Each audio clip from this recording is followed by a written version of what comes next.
Bonjour à toutes et à tous et merci de votre fidélité. L'évangile d'aujourd'hui contient deux images et deux leçons apparemment contradictoires. D'abord, la porte étroite qui nous dit l'exigence d'un Dieu qui veut l'homme pleinement libre et responsable de sa vie. Ensuite, le festin du royaume largement ouvert à des convives venant de tous les horizons qui nous dit la bonté de ce même Dieu pour toutes celles et ceux qui acceptent de vivre dans l'esprit de l'Évangile. À la question de l'homme, n'y aura-t-il que peu de gens à être sauvés, qui portent sur le nombre des sauvés, Jésus répond en insistant sur les dispositions, sur la responsabilité des humains. Efforcez-vous d'entrer par la porte étroite.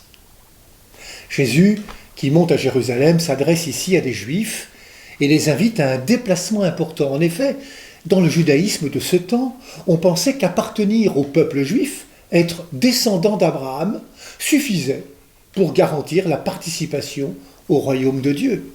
Et voilà que Jésus apporte une autre condition, celle de la conversion des cœurs. Efforcez-vous d'entrer par la porte étroite. Dieu est le Dieu de l'alliance. Et il souhaite que nous soyons participants et acteurs de ce royaume.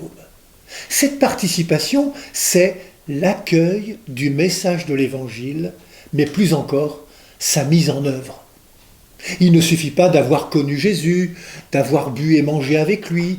Il ne suffit pas d'avoir des références, des titres, d'avoir prêché la bonne parole.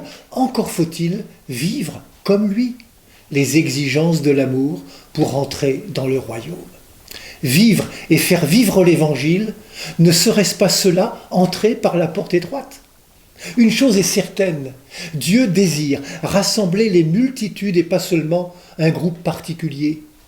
On viendra de l'Orient, de l'Occident, du Nord et du Midi, prendre place au festin dans le royaume de Dieu. La porte, c'est le Christ lui-même. Passer la porte, c'est venir au Christ. Et cela demande, c'est vrai, une démarche de notre part, une conversion. Vivre du Christ, c'est exigeant.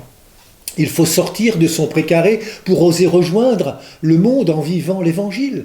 S'efforcer, comme nous y invite Jésus, de vivre cet Évangile. Comprenons bien que ce qui est en jeu, c'est la dignité même de l'homme dans la justice et la vérité. Ma vie a du prix, tout comme celle de chaque personne humaine. Le « efforcez-vous » évoque littéralement le combat, cette lutte pour la justice et la vérité que Jésus, lui, incarne pleinement. Jésus n'a jamais dit que la vie de disciple était un long fleuve tranquille. Non, la porte est étroite. Cette porte est un passage, une Pâque, qui nous ouvre au projet de celui qui ne cesse d'appeler son Père. Nous voilà donc invités à avoir les mêmes dispositions que le Christ lui-même. Être des hommes et des femmes libres. Être des hommes et des femmes humbles. Être des hommes et des femmes serviteurs. Ne pas être encombrés de belles formules et de beaux rites, mais de faire la volonté du Père. Partager la vie du Seigneur. Être comme lui, des hommes et des femmes en tenue de service. Je voudrais faire allusion avec vous à ce qu'écrivait le prophète Isaïe. Le jeûne que je préfère, défaire les chaînes injustes, délier les liens du joug, renvoyer libres les opprimés et briser tous les jougs, partager ton pain avec l'affamé, héberger chez toi les pauvres sans abri, ne pas te dérober devant celui qui est ta propre chair. Oui, voyez-vous, Dieu nous considère comme les partenaires de son alliance. La question capitale n'est pas celle des disciples. N'y aura-t-il que peu de gens à être sauvés ? Mais celle que suggère la réponse de Jésus.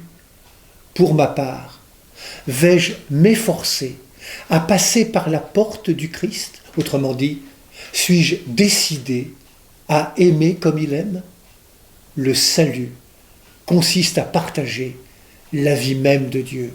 Or, Dieu est amour. Ainsi, dans le royaume, il n'y a place que pour l'amour. Bon dimanche à toutes et à tous, prenez bien soin de vous et des autres.